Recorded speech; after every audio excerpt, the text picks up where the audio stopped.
tips. This is our second of our weekly sessions. And you're going to see that we've done a few changes to our agenda this week. We are really trying to use these as an hour that you can look forward to each week to get your immediate questions answered, but also be able to provide like a brief presentations and Q&A about that topic. So we have made changes and you'll see those. We'll go over kind of the agenda in just a second here. But we also want to make sure that you remember that that chat box is your best friend. We hope that you start sharing email addresses with each other. If someone asks a question and you think, oh, I can really help that other practice manager or that other doctor think through this. And we are also monitoring that chat box really actively to answer all of your questions too. And we do think it's important to start all of our meetings just kind of remembering why we're here. Not that it's would be easy to forget, especially for those of you still providing healthcare services.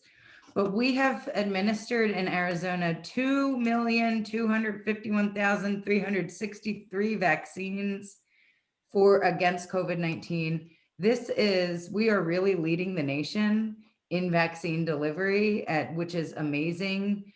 We just got this vaccine, remember, the week of Christmas. So we know that that is not, that things are not perfect. We know we still have a long way to go in offering this vaccine to our hardest to reach populations. We know that we have a lot of providers that are willing and able to vaccinate that haven't been able to get vaccine yet. But it is really something to be celebrated. And we have had 828,000 cases of COVID-19. And sadly, we've had 16,464 deaths as of this morning to COVID-19. And that's just in Arizona. So we're going to recap last week, like really brief, and just do key takeaways. We know we have new people on this week, so you can see what you missed. Then we're going to do something a little different than what you might see on a lot of your weekly or monthly learning session kinds of things.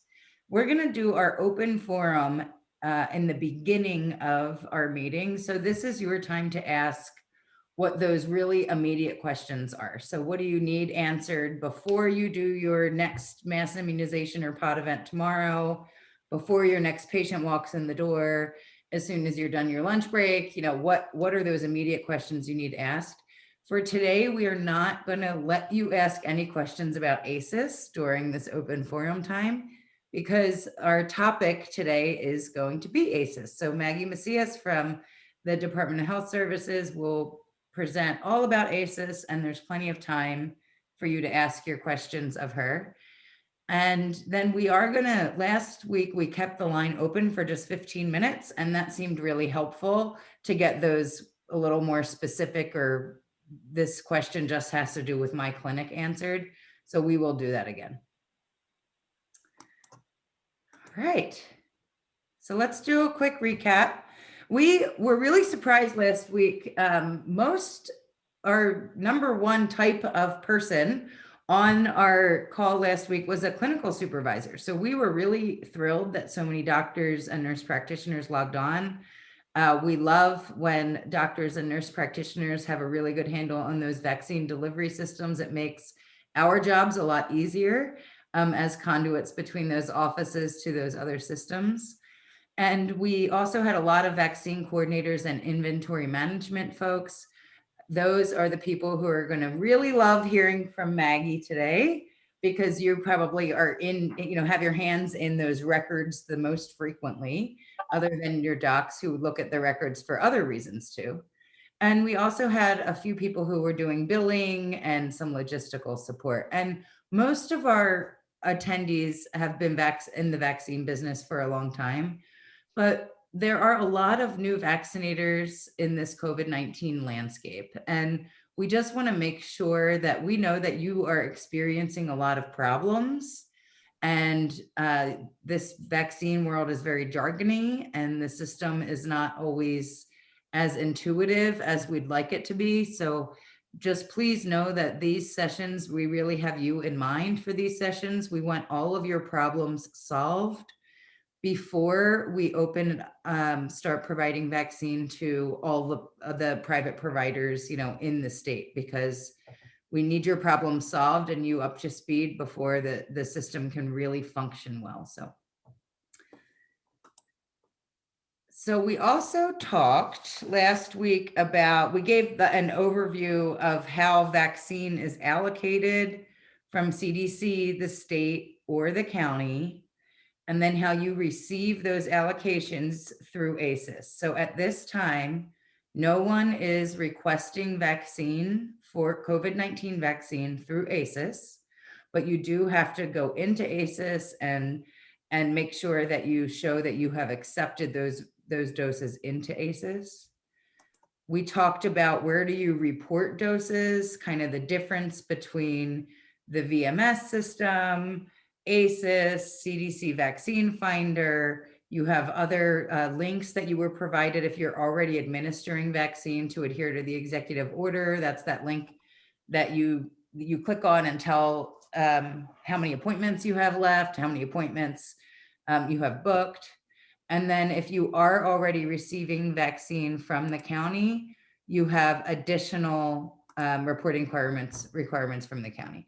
So all of this is posted on our TAPI website. I think you were all emailed the link as well.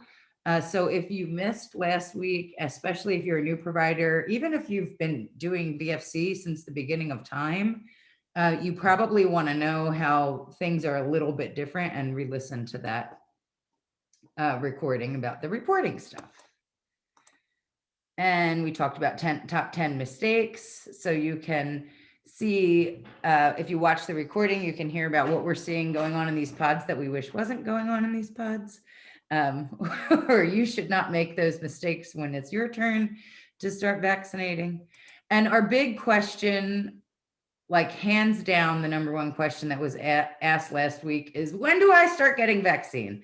So we are so excited that you want to be vaccinating, and we wish that you were all vaccinating as well. So it sounded like most people were in Maricopa and Pima County. And so so for Pima County, if you are in Pima County and you're a private office who has not yet received COVID-19 vaccine, that's because they're not sending to private offices yet in Pima County. So as supply becomes more stable and more predictable, they will start sending doses to private offices. We expect that should happen in the next 3 to 5 weeks, that we will, that's what we're hearing federally, that we will start having more vaccine delivered to us. So if you're in Pima County, you're going to want to email and we'll put the email in the link now, their HEOC email. But you're not getting doses yet because they don't have any, they're not giving them to primary care just yet. In Maricopa County, a few weeks ago, the person who is noted as your ASIIS contact when you onboarded and activated, they were emailed a link for that is specific for you, that you can go in and request doses for your patient population or for a pod if you were doing a pod or partnering with an organization. Many there are some private practices who have started to receive vaccine. The vast majority have not started to receive vaccine, again, because there isn't enough supply. So if you've gotten those requests denied, you are far from alone. The county, Maricopa County, is trying to also look at when allocations come in, and once they start providing to a private office, they want to be able to continue providing to a private office. They really want to prevent anyone who receives an immunization, a COVID-19 vaccine, not having access to that second dose. So they're prioritizing that. So it's coming soon. Everyone's going to be able to request who's onboarded and activated soon. We just don't have the supply right now. So hopefully that answers those questions.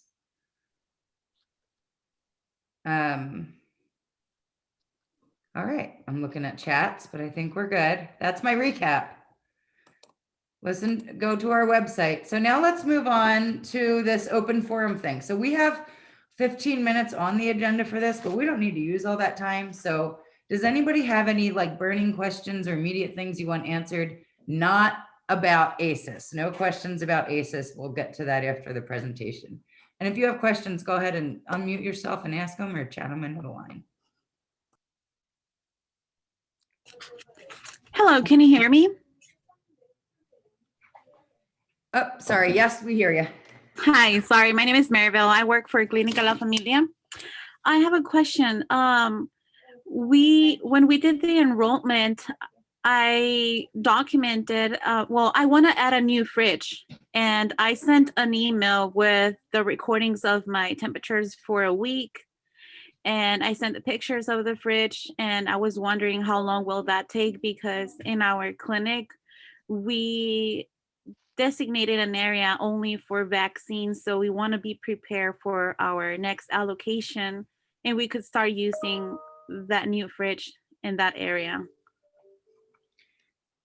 Is that something, Maggie, that you can help with? Yes, if you can enter her email into the chat, I can reach out to you. Please provide your PIN number. Okay. And I can follow up with the IPS that is processing your application. Yeah, of course. And if there is any more information that I need, then I have everything available. Perfect. Thank you. All right. Thanks.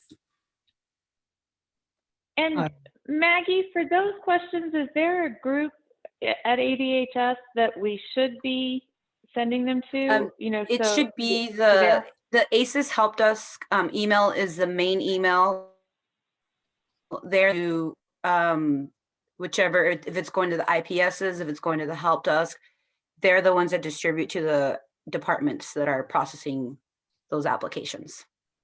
Okay, great. I'm going to post that email for everybody now. And would that be, there's someone else chatting in about an address change for a warehouse. Is that the same email address that they should send that to, Maggie? I believe that's a different one. It might be, it has to be that county email. They can go ahead and put their email in the chat, and I can try to follow up with them and find that answer for them. Okay.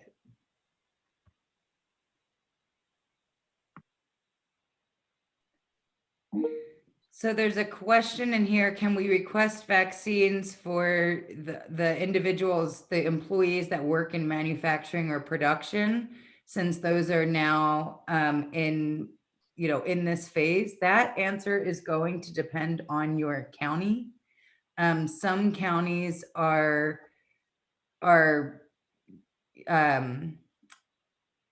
getting through like certain frontline essential workers first, like transit workers and things, before they open up to all of the different frontline public facing workers that are in that category group.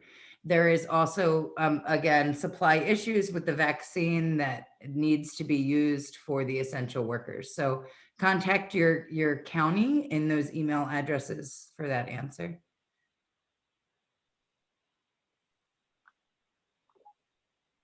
Hi, my name is Mackenzie. I'm from Aurora Primary Care. Rebecca, I think I might have been emailing you. Oh, yeah, I've been emailing you. Yeah, you've been a really big help. Thank you.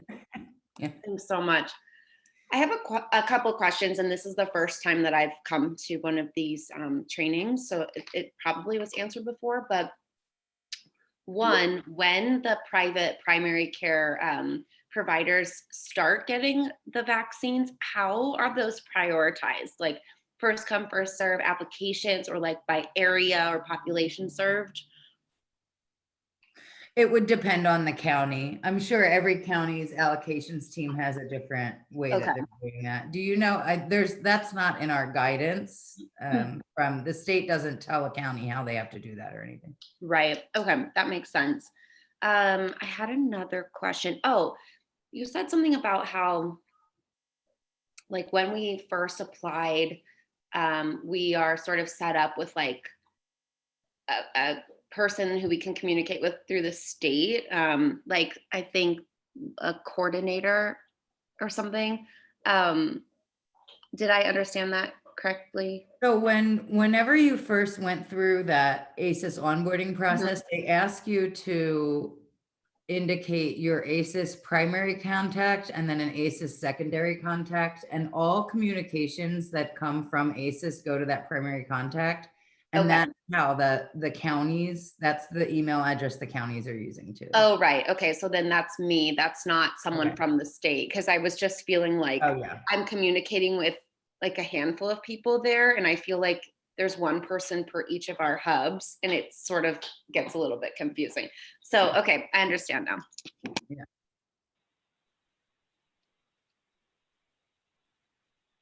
Anybody else?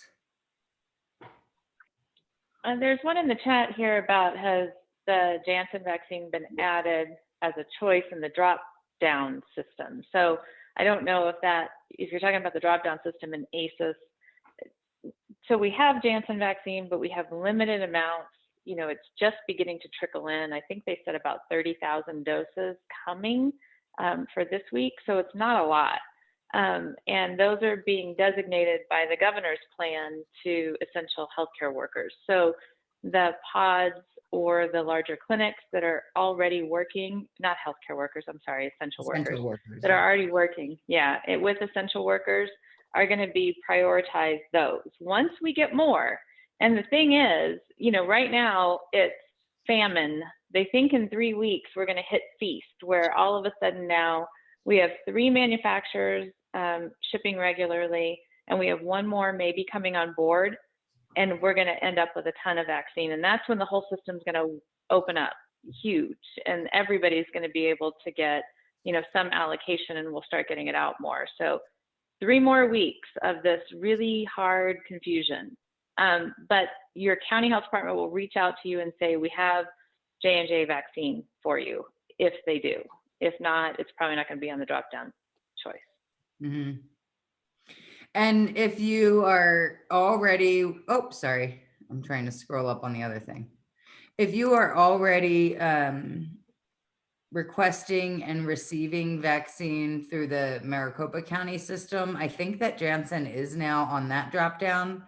But again, it will only be approved if that vaccine is going to the frontline public facing essential workers that they have prioritized now. So make sure you get in touch with the county to find that out, if you would even get it. And there's not a lot of Janssen right now. I don't know if it's how that works for if they're requesting from the feds, if they're a pharmacy or an FQHC. I don't know if that's on there or not. So Cynthia has an ASIS kind of question there. So we can make sure that we ask that when it's Maggie's turn. If you're waiting on delivery for our first shipment of vaccine from the county, when will we receive the link for the daily survey for the state? That was already emailed to your primary ASIS contact, right, Maggie? Didn't they all get that? So for your shipments, the way that you're going to get your ancillary kits a few days before you get your actual vaccine.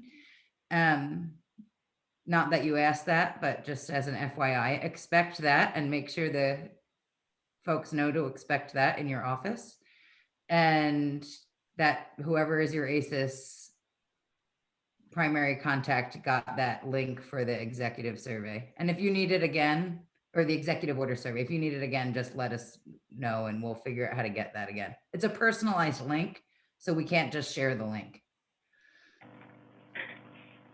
Hi, hello, I have a question. Yeah. We are onboarded and ready to go, but we have yet to receive vaccines. We're a private practice, and I understand that there's very limited Janssen out right now.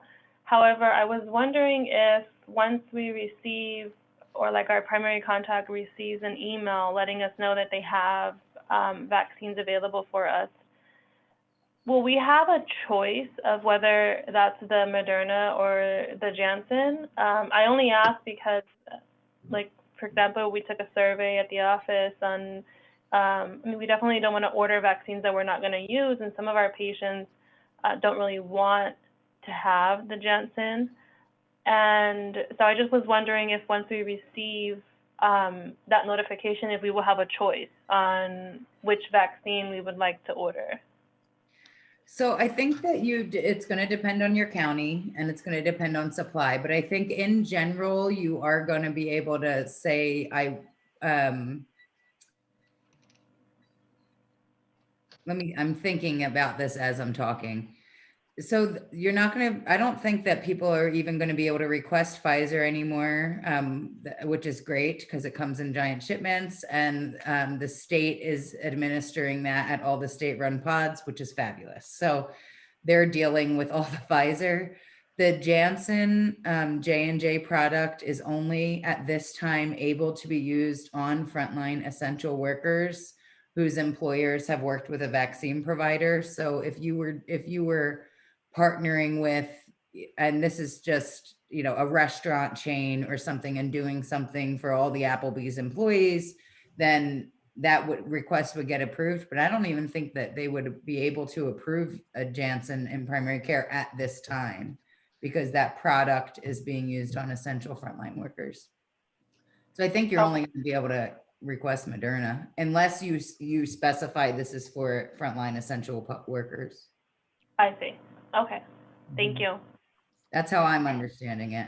If you all think we're ever wrong on these things, let us know, because it changes every day. I mean, we're doing this, only 8 hours a day, but it still changes 5 times in a day for us too.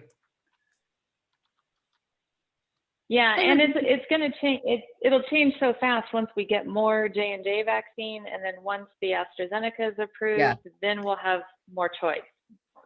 So what we say today is not going to hold true in a month.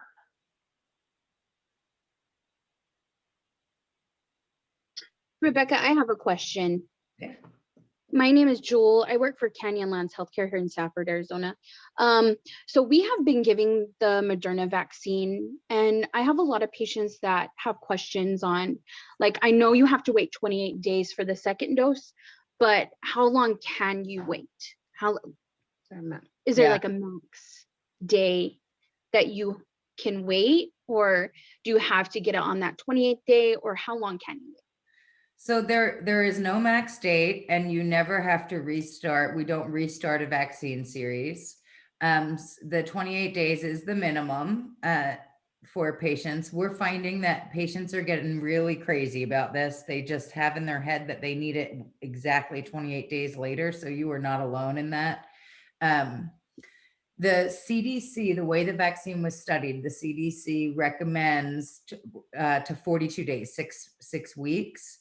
However, there's nothing that would lead us to believe that it wouldn't be effective afterwards. So there are, but CDC guidelines are 6 weeks, but sometimes clinical recommendations don't always match up with those guidelines, but that's what it was studied for.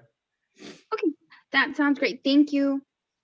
Yeah, people are going crazy about this, about not getting it exactly 21 days or exactly 28 days. And they're all 5 years past due on their tetanus shots too. So people are going nuts about it.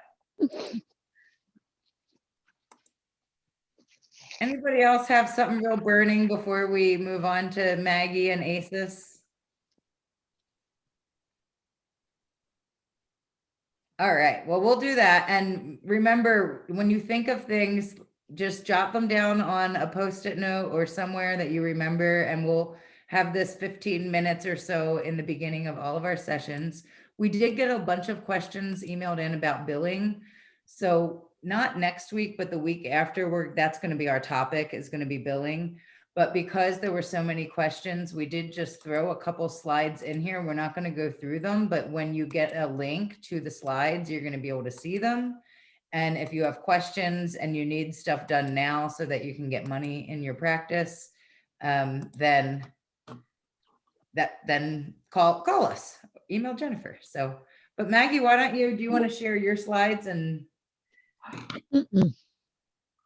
talk about ASIIS? Our favorite topic.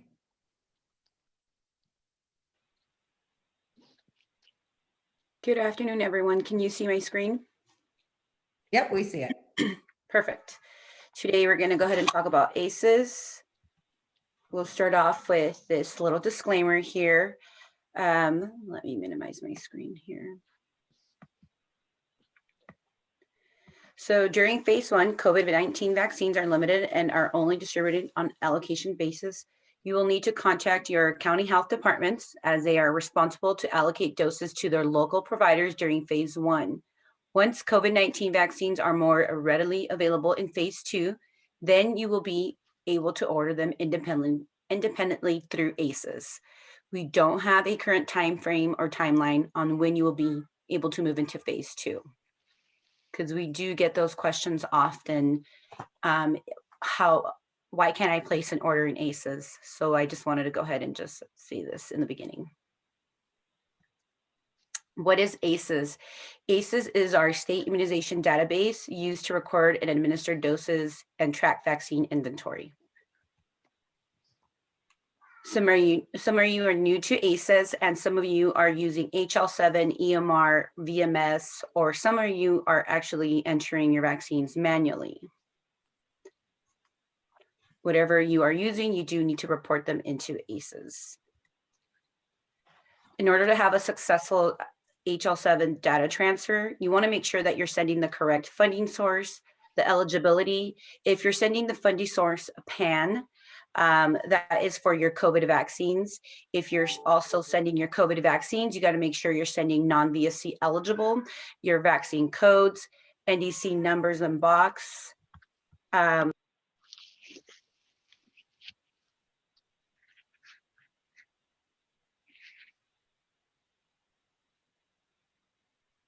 Did she just Nope, I go think on you mute? Or is it me? accidentally muted yourself, Maggie. And I'm full on talking. So you want to make sure you have your vaccine code, your NDC numbers, you verify the CVX codes, the manufacturer, the lot number, and if this information is missing when you're sending your information over from your EMR, it will not decrement from your ASIIS inventory. Okay, let's see. The funding source should be PAN. The funding source should, if you don't have the PAN funding source, can you guys hear me? Hello? Yes, we can. Yes.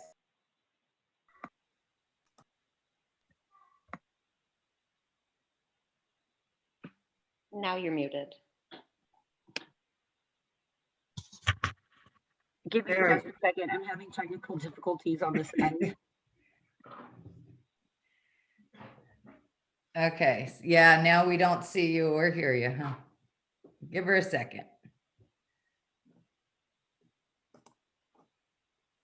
The last 2 days, every meeting I've been in, things I start know. going. Last night we had a meeting, Jennifer and I, we were expecting like 30 people, 100 people logged on. This was a 6 p.m.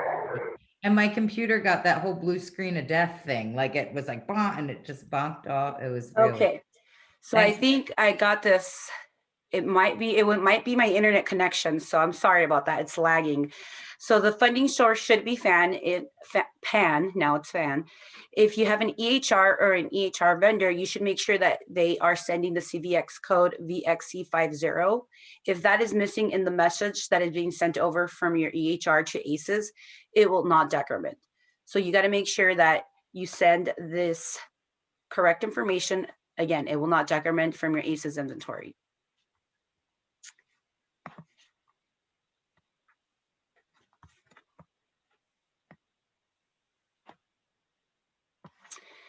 The first thing you want to do when receiving your doses in ASIIS is enter them into ASIIS. You physically received them, you got to receive them in the actual system. You want to make sure you log into ASIIS, go into the orders and transfers tab, select to create view orders, and select the arrow in the inbound orders. I know last meeting we said we would go into more details of showing for the new providers that have never used ASIIS on how to receive the doses in ASIIS. So let's go ahead and go into that. So you want to go ahead and locate the orders and transfer tab located on the left-hand side. select Create View Orders. Once you select the Create View Orders tab, then you'll see the inbound order screen appear. You'll want to select the arrow. Once you select the arrow, it will navigate to another page. Before I move on to the next page, you want to make sure you verify your order number. You'll see when you submitted the date of the order and the approval date from the state and the shipped status, meaning that it's been shipped to you. Here, you'll want to enter the quantity of the physical inventory that you got. Also, you want to make sure you're verifying the expiration date. Right now, we are having vaccines that are coming over that say expiration date 2069. So we obviously know that vaccines are not going to expire in 2069. So we got to make sure we update that information before we receive it in ASIIS.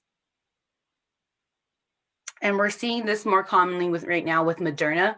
So I have added this link here where you can actually go and look up that information for your vaccine on Moderna's site just to verify the expiration date. When receiving, again, your orders in ASIIS, you want to make sure you're entering your receipt quantity, verifying your lot number and your expiration date, and select the receive button. Now, if you receive the vaccines in ASIIS, if you started administering the vaccines to your patients before receiving them in ASIIS, please give ASIIS a call immediately because this could cause decrementing issues, meaning because you didn't receive the vaccines in your ASIIS before prior to giving the vaccines to your patients, you might have to call your EHR vendors and have them resend this information to have it decrement properly, or you might be asked to go in manually to each patient's record individually and update this information to have it decrement properly. So common errors when entering your lot number or verifying the expiration date, we see that in this section here on the lot numbers, we see common errors. So 5 and S look very familiar, 2 and Z, 4A, G and 6, 1 and I, 0 or O. Here's the tip, it's always going to be 0. Transpose numbers and letters, extra numbers or letters, writing NDC numbers instead of lot numbers, writing lot numbers from the vial or syringe instead of the box. So these are just common errors that I wanted to cover just to make sure that you guys are aware when entering this information into your orders screen. Troubleshooting. If you do come across these issues, you want to make sure that you run your ASIIS reports, which is the patient detail report. That will show you the doses that decremented. Lot usage and recall report will show you the doses that didn't decrement, and then you can compare them with your dose accountability logs that you sometimes your EMR will be able to produce. If they don't, we do have some in-house dose accountability logs that you're more than welcome to use. When you're running your patient detail report, you want to make sure that you're selecting by service, date range. Make sure that's no more than 30 days because ASIIS will time out. Make sure you select active and inactive here. Make sure you select doses decremented all. I recommend exporting the report. It's easier to filter, but some people do like using PDF format. I will show you how it looks in Excel format. Excel format here, you can see the manufacturer codes, you can see the lot numbers, the funding source, the eligibility. I specifically like looking at this report here. As you notice here, the manufacturer code was selected unknown. If you're selecting the manufacturer unknown and sending that over from your EHR, it will not decrement properly from your ASIIS inventory. As well, you can see SKB is actually for GlaxoSmithKline. It was sent over for that manufacturer, but it should have been MSD for Merck. So again, if you're not sending the correct manufacturer codes with your vaccine names, it will not decrement from ASIIS inventory. The patient detail report. When you're running your patient detail report, again, there's an option for PDF format, and I just wanted to show you how it looks in PDF format as well. So again, service, date, no more than 30 days, active and inactive, select your vaccines. We selected some COVID vaccines, doses decremented all, and we selected PDF format. When we're looking here at this report, we want to make sure that we're looking for the funding source, PAN, and if it decremented, yes or no. This is an example that I just pulled up this morning or yesterday, I believe. And as you can see here, we have missing funding sources. So you wouldn't, it's either a clinical staff error or it could have been your EHR system that has not set up their PAN funding source. So the nurse is going into your EHR, they're selecting the lot number, the patient's name, their phone number, all the required information, but they missed one drop down, which was PAN, one of the most important things in order for it to decrement. So as you can see here on the right-hand side, it will tell you, no, it did not decrement. Again, this report is available in your ASIIS under patient detail report. The lot usage and recall report. This is another report you can use. You'll go to report, state reports, lot usage and recall report. Ooh, and it went away. Let's try it again. You'll go ahead and select the vaccine that is in question and select receive or select create on the bottom. As you can see here, this is the lot usage and recall report. You can look at the lot usage and recall report to see if there's anything that catches your eye. As you can see here, typically my doses are full. For some reason, this one's double. Then I would go into ASIIS and double check that vaccination record. As you can see here, here's another example.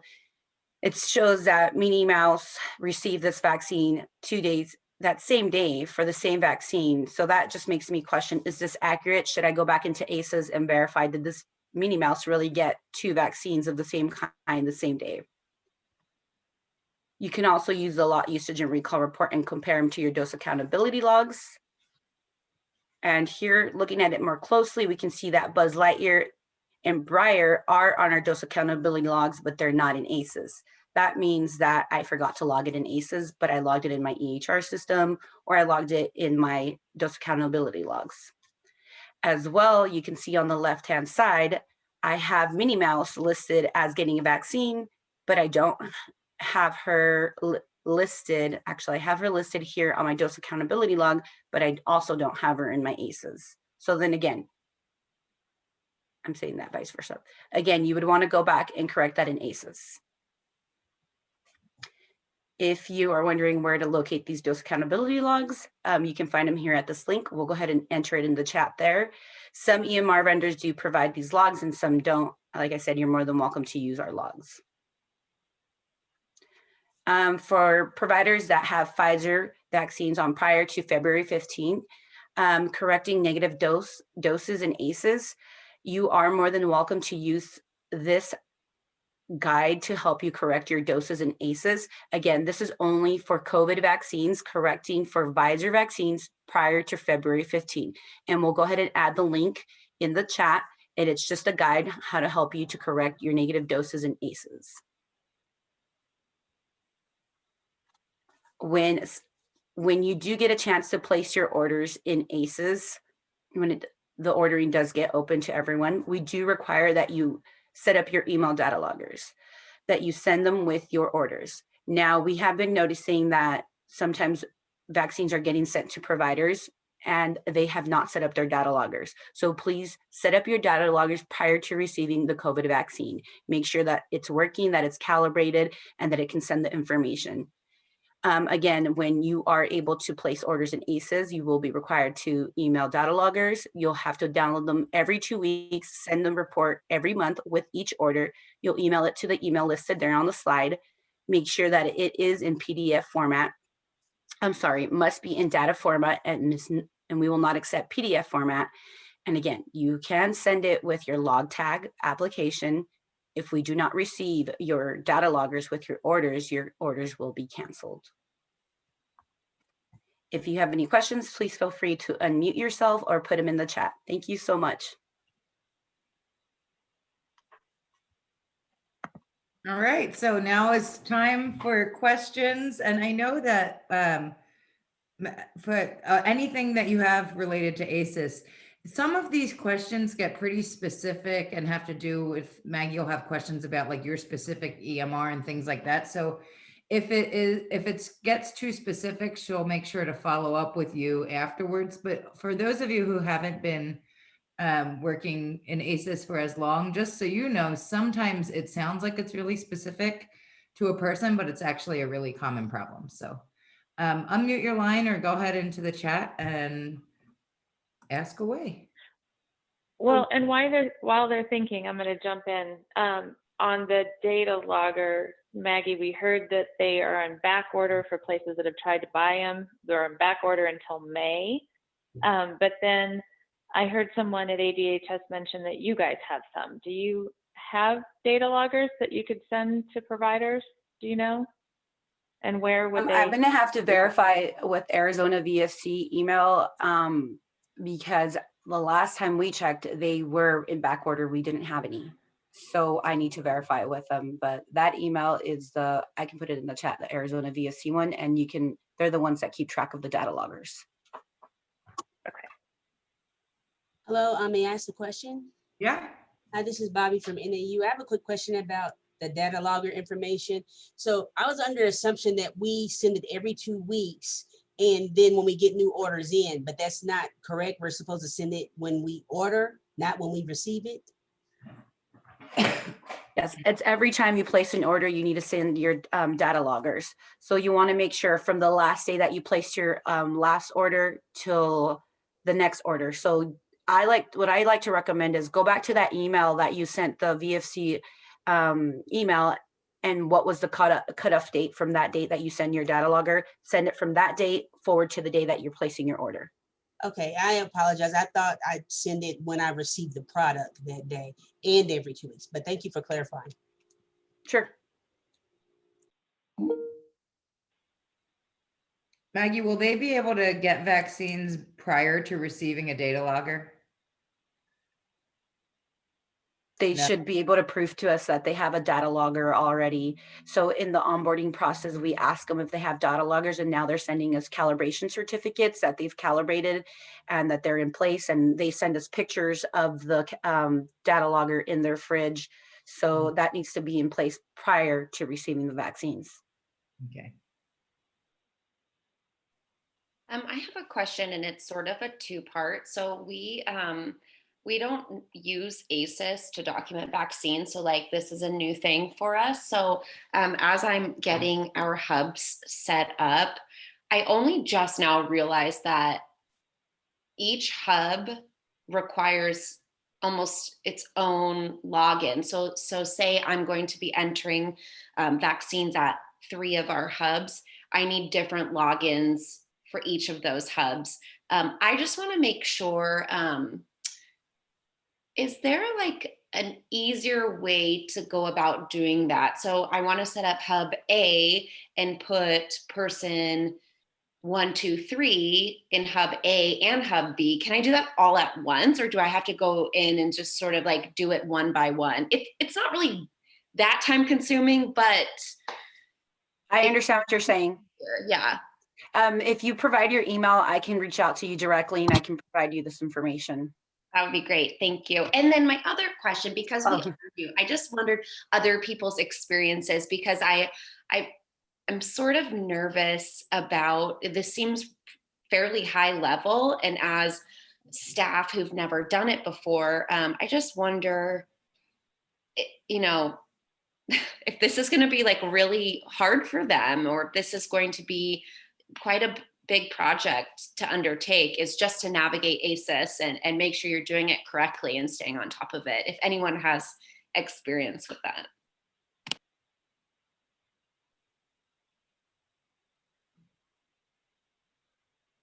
So I know there's pediatric practices that we're logging on, and you probably have the most experience with ASIS, since everyone's required to submit pediatric records. So what are your tips? Do you think that this is going to take staff a long time to learn?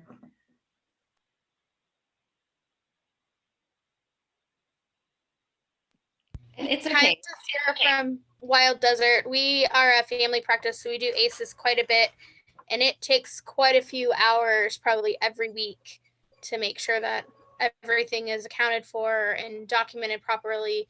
So it's definitely good to have one main person that's their focus to make sure that everything is the way it needs to be. Thanks. I appreciate that input. That's what I was expecting, but I wanted someone to validate that that's how I felt. Maggie, are the ASIIS training materials that are posted on IPOTrain, are those geared towards VFC, or are they geared toward, are there ones now geared towards COVID vaccine? We have geared to COVID vaccine. We actually have our pandemic providers and we have our VFC providers. So we have different trainings for each site, and they go over the data loggers. They go over manual entry of vaccines, just the basic, like, because pandemic providers are new.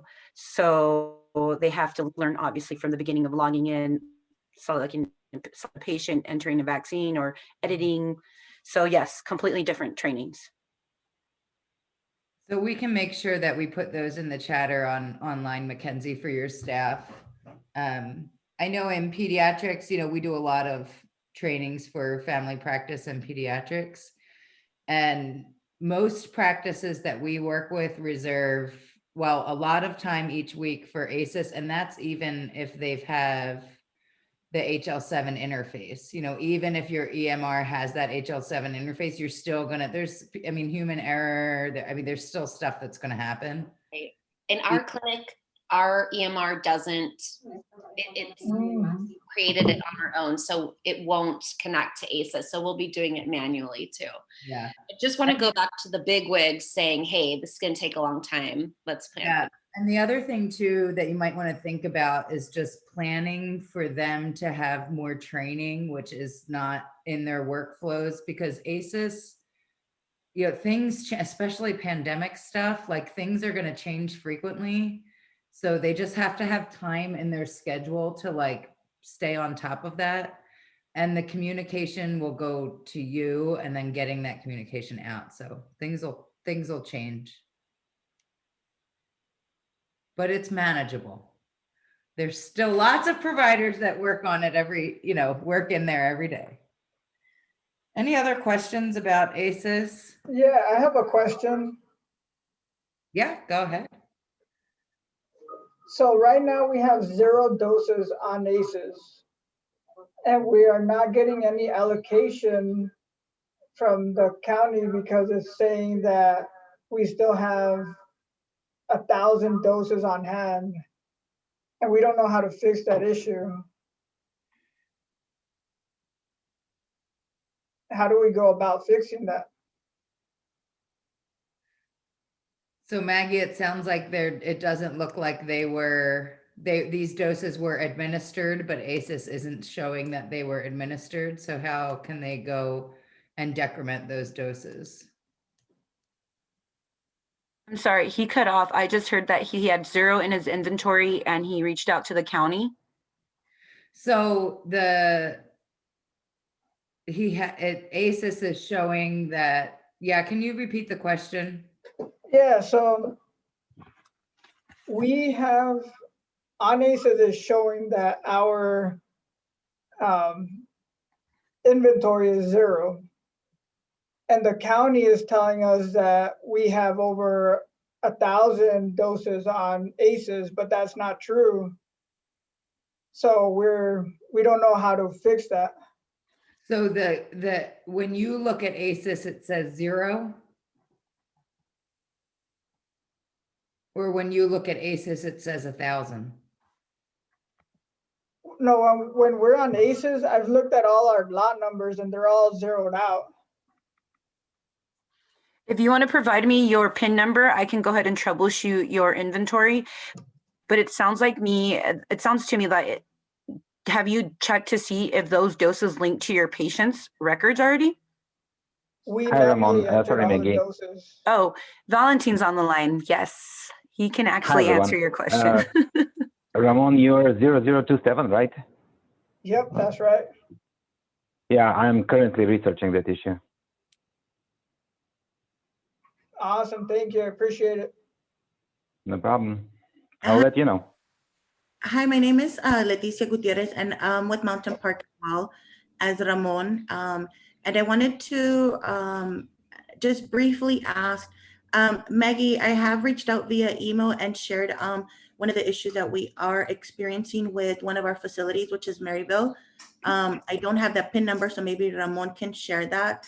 But what we've noticed is for all our other sites, we only have one facility listed for each of our clinics under ASIS. And for some reason, for the Maryville clinic, we have 2 additional facilities, which is it says Maryville Adult and Maryville Women's Health Clinic. And we have noticed that for some reason, when these vaccines are exporting into ASIS under the funding source, it's going blank, but we're thinking it's because of those 2 additional facilities that they're going under.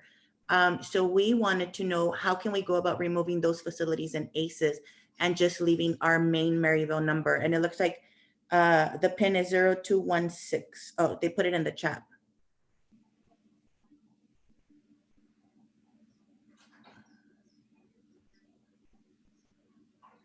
Because what we're having to do for those is our vaccine coordinators are having to go into ASIS and then manually updating and entering the information so that it decrements correctly in ASIS, and it's a lot of data entry.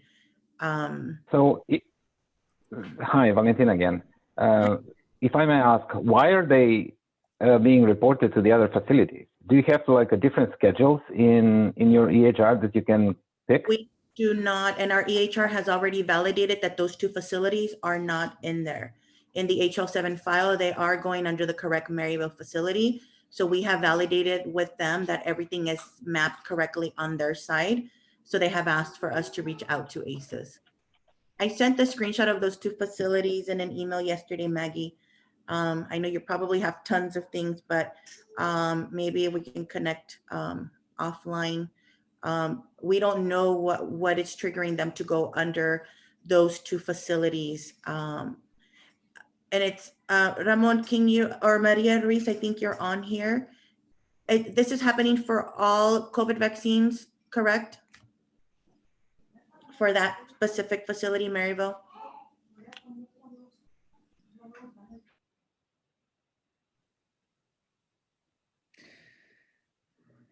Well, I wonder if we can make sure to bring this back up, and maybe if you want to text those when we keep the line open for 15 minutes at the end of this call. It looks like there's a couple questions in the chat. Does anybody else have things that they want to say out loud while we look through this chat and see what hasn't been answered yet? There's lots around manual entry in the chat. So we posted a resource if you're planning to do manual entry. And this is Jennifer. Rebecca, for those of you who, especially in larger clinics, if you've got a pediatric section to your clinic, reach out to them and ask if they, to borrow their ASIS expert for a couple of hours to do some training. But if you don't, check with the pediatrician next door, or, somebody that you went to school with or something that's in pediatrics.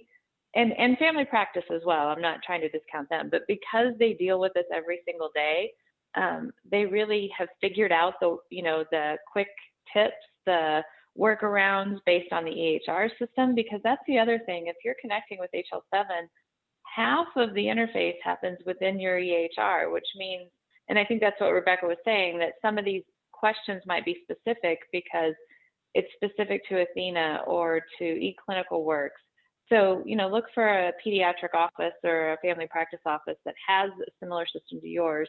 They've got somebody who knows how to get around these kind of glitches. Mm-hmm.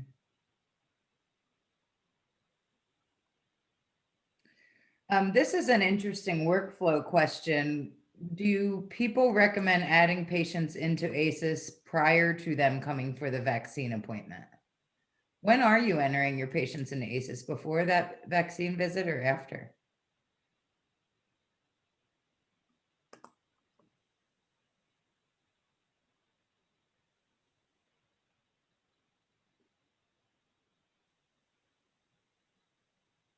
Looks like Well, chat it in. I'm interested to see that too.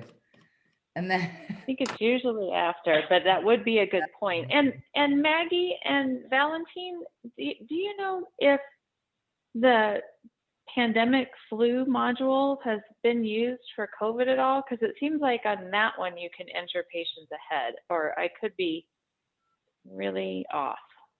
mhm. So there is a mass immunization module in ASIIS.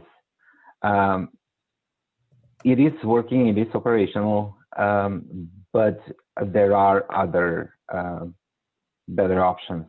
The VMS is a better option because it's integrated HL7, and I really recommend it more compared to the mass immunization module.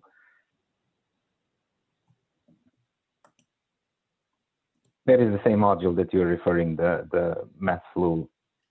On that one, there is also a functionality called the wait list that you can enter patients before they come to the vaccination event.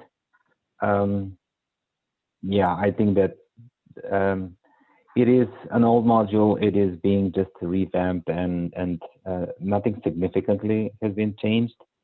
And ASIIS has changed since then, and the pandemic it's a new. The COVID vaccines are kind of a new addition to it. So I highly recommend the VMS option towards compared to the mass immunization. Okay, so, and I heard two options. There's a wait list function within ASIIS where you can go in, click on the wait list function, and then put your patients in that are coming in. Is that correct? Correct. And that kind of links to the mass immunization module. Okay, and then the VMS system, for anybody who wasn't on last time, we kind of explained that. That's an optional system that the state purchased, which is a registration system. That's the thing that you're hearing about, that patients go in to make an appointment with clinics. And providers can use the VMS system that the state has. And then that way your patients can go in, schedule an appointment. You go in on the back end when you give them the dose and record the dose that's given. And then the system emails the patient that you received this dose, you know, this information, and then you have access to reports that you can pull. And that system reports directly to ASIIS, which then means you don't have to do it manually. However, it doesn't bill. So if you're going to be billing for the administration, you'll have to pull all of that data out of the state's VMS system and somehow get that into your billing system. So that's, you know, one way or another, kind of figure out which one is the easiest to manage, maybe. And your medical record too. It won't talk, right? It won't look, you know, for your encounter form. Hi, this is Tammy Russell. I'm with Premier Medical Group. We're a contractor with Pima County, and we've been providing vaccination. We attempted to use the VMS. We used it out in Green Valley, and it was very user-friendly. However, what we discovered, and I'm just wondering if anybody else has had this issue, we decided to document straight into ASIIS because when we used VMS, we did collect some registration forms on paper. And the following day, when we went to do data entry, unfortunately, the VMS did not allow us to backdate the vaccination date to the day prior. It only allowed us to go from this day moving forward. So that was a big, you know, discrepancy for us. I'm not sure if anybody else has encountered that.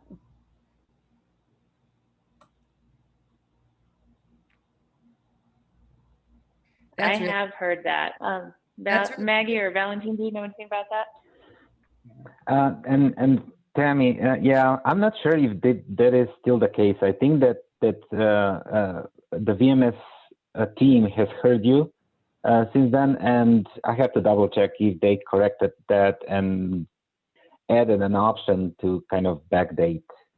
There is a good question for the VMS team.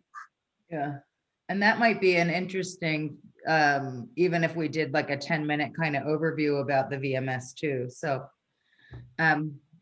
Well, I know we could probably talk about ASIS for 100 days. But we're out of time now for today. We posted in there in a quick, like 3-question survey. Sorry, and of course now I'm frozen, and you're looking at all this mess. 3-question survey just to tell us what topics you would want to talk about in the future, what your questions are. Next week, we are going to talk all about storage and handling. We have the nurse manager from Maricopa County will talk to us about storage and handling, and we're going to talk about the Janssen J&J vaccine. So that'll be great, and continue with our open forum. So thank you all so much for logging on. We'll keep the line open for 15 minutes if you have other questions too. So thanks, everybody. Thanks, everyone. Thank you. Thank you. Thank you. And we'll post all of the chat Q&A up online because it's hard to follow when you're also listening. One of the things that we didn't get to because I was scrolling and couldn't find it for Maggie is, do you know if the data track reports should show every recording? Ours logs every 15 minutes and is hundreds of pages long. We can pull shorter overview reports, but didn't know which is preferred.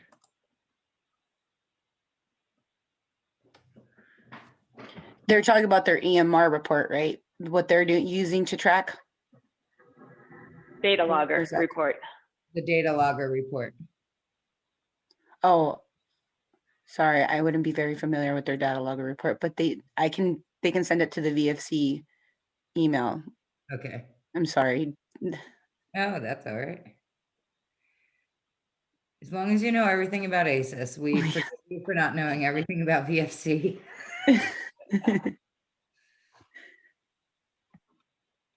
And if you have questions, feel free to speak up. I wonder if those Mountain Park folks were able to get a hold of those other people too. How do we access the VMS? How do we access the VMS? I guess if you were wanting to use it as is there a provider back part for that? Yeah, I put a link into the clinician guide to using the VMS, and then we'll post that guide up with this session too, so it's easy to pull down.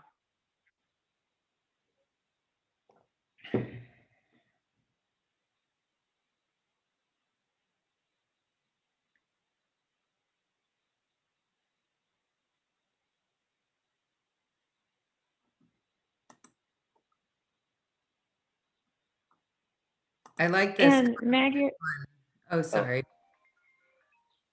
I was just going to ask Maggie or Valentine, do you know where you reach out to get a registration for the VMS? Because it looks like the instructions don't have how to sign up.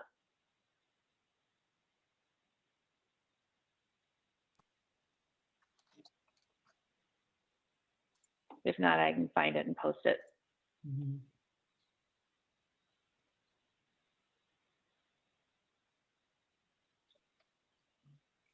Rebecca, this is Amy from Mountain Park. I'm still on. For our issue that we're having with the mapping of those facilities, would you recommend we set up an offline call, maybe with Maggie and Valentine? Or am I way off? Is that what you think, Maggie and Valentine? That's fine. Yeah. If you want to go ahead and send me some times that you have available, we're pretty crammed today. I think we're booked today. Tomorrow, maybe sometimes in the morning, and next week. We have a full availability tomorrow between 8 and 12. So I'll email you that with Letty and the other folks from our team. And then once we secure time with you, we can send a Teams invite or a Zoom invite, whatever you prefer. Okay, let's see. I'm looking at our calendar now. Probably, yeah. Okay, sounds good. Yeah, if you send them some times in the morning, we can try to figure something out with Valentine and my schedule. I don't think I have Valentine's email. I have your email. That's fine. I'll add him. Okay, sounds good. Thank you guys for your time. See you next week. Thanks, Amy.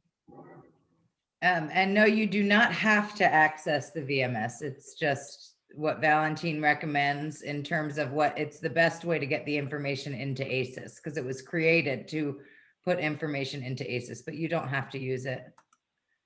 I'll be surprised if a lot of private offices end up using it, just because of it would be triple data entry, you know.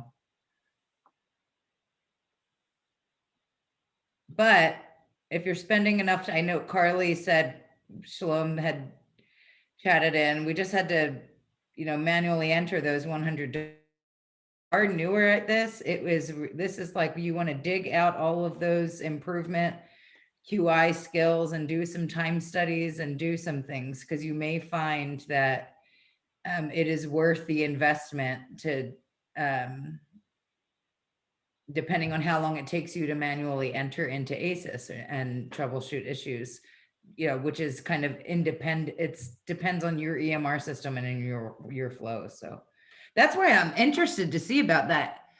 If entering patient, I mean, my public health brain says, yes, please enter all of those grownups into ASIS, you know, regardless of whether you give them a vaccine or not. But I don't know how that would work before and after. Well, I think still end up, it'd be a neat try on a day and see if it makes a difference to the time that it takes. And there are a lot of those patient records are already in ASIS. We've got, I think, something like 12 million adult doses in ASIS, because if they got a shot from a pharmacy, they have to report it. Right. So a bunch of your patients may already be there. Mm-hmm. And I know a lot of the clinics are sending adult data with childhood data. Yeah, a lot of I'm sure the FQHCs all do, and some of you in larger systems, like Banners do, they transfer right over.